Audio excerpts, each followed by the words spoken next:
આજના સમયમાં જેવી રીતના વસ્તી વધારો થઈ રહ્યો છે એવી રીતના બેરોજગારી પણ કૂદકેની ભૂસકે વધી રહી છે. કારણ કે સિટીમાં જ નહીં, શહેરમાં જ નહીં, ગામડામાં પણ જોવા જઈએ તો ઠીક ઠેકાણે ઘણા બધા એજ્યુકેટેડ માણસો એટલે કે મતલબ તમારા મારા જેવા બેરોજગારો ઘણા બધા મળી આવશે. પણ આ બેરોજગારી દૂર કરવા માટે સરકાર ઘણા બધા ઉપાયો કરતી હોય છતાં પણ બેરોજગારીમાં કંઈ ઝાઝો ફરક જોવા મળતો નથી. પણ હું તમને એક વાત કરું કે આજના ટાઈમમાં કામ એવા આવકના ઘણા બધા છે કે જે આપણે નજરઅંદાજ કરી દઈએ છીએ, બાકી બેરોજગારી તો આજના ટાઈમમાં પણ નથી જ નથી. હા મિત્રો, એ હું તમને આ વિડીયોમાં સાબિત કરીને બતાવી દઈશ. કારણ કે આજના એપિસોડમાં 5 એવા કામ હું તમને બતાવવાનો છું કે જે ઓલરેડી આપણે ગામડામાં રહીએ છીએ તો ખેતી કરતા હોઈએ છીએ, ખેતી સાથે સાથે જે કંઈ પશુપાલનની એક આવક કરતા હોઈએ છીએ અને કદાચ આપણે શાકભાજી કરતા હોઈએ છીએ તો એક લીલો શાકભાજી એક આવક તરીકે આપણે એને જોતા હોઈએ છીએ. પણ આજના એપિસોડમાં આપણે ખેતીથી રિલેટેડ જરૂર વાત કરવાના છીએ, પણ હું તમને કોઈ ખેતી કરવાની વાત નથી કરવાનો, યા તો કોઈ શાકભાજી કરવાની વાત નથી કરવાનો, યા તો તમને કોઈ પશુપાલનને લગતી વાત નથી કરવાનો કે તમે પશુપાલન કરો. કારણ કે આ બધા જે ઉપાયો છે એ બિલકુલ જૂના થઈ ગયા છે. પણ થોડા ડિફરન્ટ ઉપાયની આપણે વાત કરવાના છે આજના એપિસોડમાં.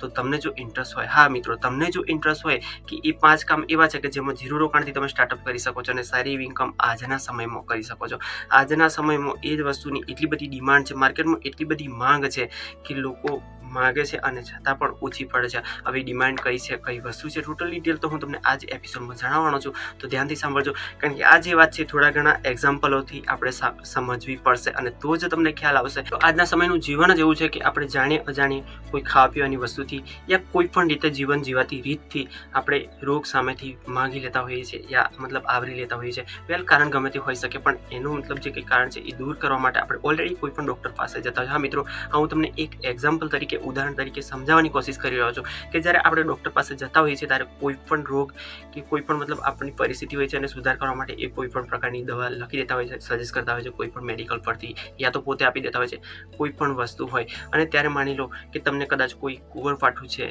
યા તો પછી કોઈ લીમડામાંથી બનેલી વસ્તુ છે જે મતલબ ઓઇલી કે કોઈ પણ પ્રકારની, ટૂંકમાં કહેવા જાઉં તો એ વસ્તુ જ્યારે આપણે ખરીદવા જઈએ છીએ ત્યારે આપણને શોખ લાગતો હોય છે. કારણ કે એની જે કિંમત હોય છે ઘણી બધી હાઈ હોય છે અને ત્યારે આપણે એક સામાન્ય જો બુદ્ધિ દોડાવીએ, તર્ક બુદ્ધિ દોડાવીએ તો એ જ વસ્તુ આપણી અડકે પડકે ઓલરેડી થતું હોય છે અને અવેલેબલ હોય છે, પણ એનો ઉપયોગ કઈ રીતના કરવો આપણને ખ્યાલ નથી હોતો. કદાચ એનો જો વ્યવસ્થિત ઉપયોગ આપણને કરતા આવડતું હોત અને એમાંથી તમે જો પોતે જ એનો ઉપયોગ કરત અને બીજાને કરાવડાવત તો તમે પોતે પણ નિરોગી રહી શકત અને એક આવકનું સાધન એ પણ બની જાત. હવે મિત્રો, આ જગ્યાએ હું તમને લીમડો અને સરગવાની વાત ઓલરેડી કરી રહ્યો છું કે જે આયુર્વેદની દ્રષ્ટિએ આજે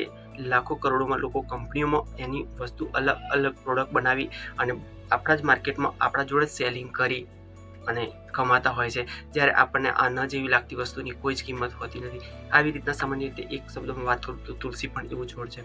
અરીઠા પણ એવો છોડ છે કે જે સાબુમાં વપરાતો હોય છે. ઘણી જગ્યાએ અલગ અલગ જે શેમ્પૂ છે કે ટૂંકમાં કહેવા જવું તો એનો જીવનમાં જે આપણે ઉપયોગ કરીએ છીએ, એક બજારમાંથી કેમિકલ વસ્તુ લાવી અને જે પ્રોડક્ટ વાપરીએ છીએ એ જીવન જોડે સંકળાયેલી પ્રોડક્ટ છે અને એ પ્રોડક્ટ જો આપણી આજુબાજુ જે ઉગેલું વૃક્ષ છે કે ઉગેલું વૃક્ષ છે યા તો રોપેલું વૃક્ષ છે એમાંથી ઓલરેડી બનતી હોય છે, પણ આપણને પણ એમાં કોઈ નજરઅંદાજ કરી દેતા હોઈએ છીએ. મિત્રો, હા, પશુપાલન કરીએ છીએ તો પશુપાલનમાં આપણી જોડે ગાય બળદ બધું જ હોય છે, પણ એમાં જે ગૌમૂત્ર છે એ ઓલરેડી તમે કોઈ મેડિકલ પર વેચાતું લેવા જાઓ છો યા તો કોઈ એગ્રો સેન્ટર પર લેવા જાઓ છો કે જેનો આજના સમયમાં ખેતીમાં ઘણો ઉપયોગ થાય છે કે જે મતલબ પેસ્ટિસાઇડ દવાઓ હોય છે એમાં ઉપયોગ થતો હોય છે કે જેનું ફૂગનાશક હોય છે યા તો કીટનાશક હોય છે કે કોઈ પણ પ્રકારે એનો ઉપયોગ થાય છે. અને એ દવાઓ જ્યારે આપણે વાપરતા હોઈએ છીએ ત્યારે આપણે હજારોની મતલબ કિંમત ચૂકવતા હોઈએ છીએ, પણ આપણને ખ્યાલ જ નથી હોતો એ વસ્તુનો કે ઓલરેડી જે ગૌ પેશાબ છે આપણી જોડે અવેલેબલ છે અને એને કઈ રીતના ઉપયોગ કરવો અને એ ઉપયોગ કરવાથી આપણને શું ફાયદો છે અને એ જ વસ્તુ જો આપણે સેલિંગ કરીએ છીએ તો આપણને કેટલા પૈસા મળે છે. ઓલરેડી આ વસ્તુ આપણી જોડે મતલબ કોઈ માઇન્ડમાં આ વસ્તુ આપણે મતલબ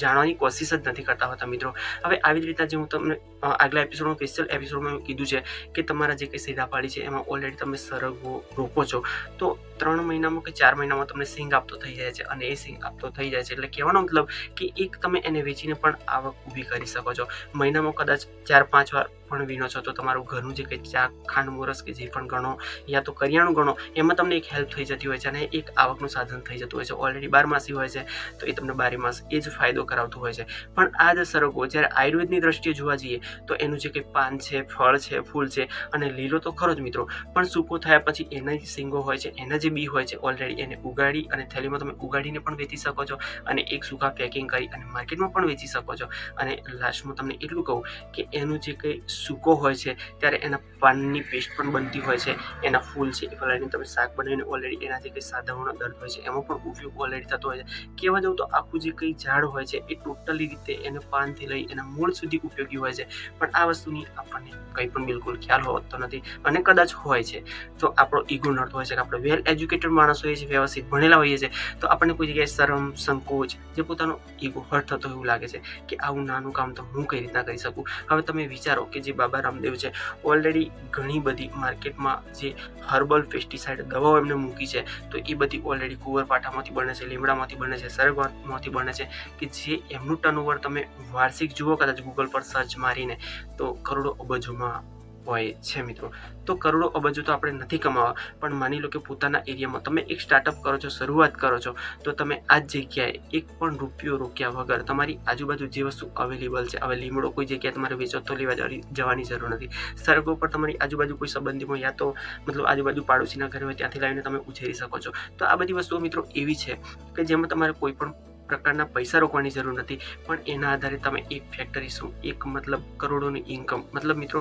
એક મજાક નથી આમાં. શરૂઆત કરશો તમે 10 રૂપિયા 5 રૂપિયાથી, પણ આ જ વસ્તુ ભવિષ્યમાં જઈને તમે મોટા પાયે કરશો તો ઘણા બધા બેરોજગારોને રોજગારી પણ મળી રહેશે અને તમે શાંતિથી વિચારજો. તમે લાસ્ટ ટાઈમ જો એના પર જ ટકી રહેશો તો આ વસ્તુ એવી છે કે જીવન જોડે વણાયેલી છે. કહેવાનો મતલબ પૃથ્વી પર જ્યાં સુધી માનવ જીવન છે ત્યાં સુધી આ વસ્તુની જરૂરિયાત રહેવાની છે અને તમે પોતે તો આને આરોગ્યની રોગી રહેવાના જ છો. અને એ વસ્તુનો તમે જો ઉપયોગ કરજો કે શરદી, ખાંસી કે કોઈ પણ પ્રકારનો તાવ આવતો હોય તો ઓલરેડી આપણે જે કંઈ પેરાસિટામોલ કે કોઈ ડ્રોપ્સ લાવીને મતલબ યુઝ કરતા હોઈએ છીએ, પણ આ જ વસ્તુ જો તુલસીના 5 પાનથી ઓલરેડી આપણને ઘરે બેઠા મટી જતી હોય છે કે એના ડ્રોપ પીવાથી, તો એ મોટા તમારો ફાયદો તો કરાવે જ છે, પણ એની સામે તમારો પૈસો પણ બચી જાય છે, તમે પોતે પણ નિરોગી રહો છો અને તમારી જે કંઈ પેઢી છે, આજુબાજુના વ્યક્તિઓ છે, તમારું ઘર છે તો ટોટલી નિરોગી રહેશે જ, પણ એની સાથે સાથે પણ એક આવકનું સાધન ઊભું થઈ શકે છે. વેલ મિત્રો, આજના એપિસોડમાં આટલું જ. આવતા એપિસોડમાં કંઈક નવું લઈને મળી ત્યાં સુધી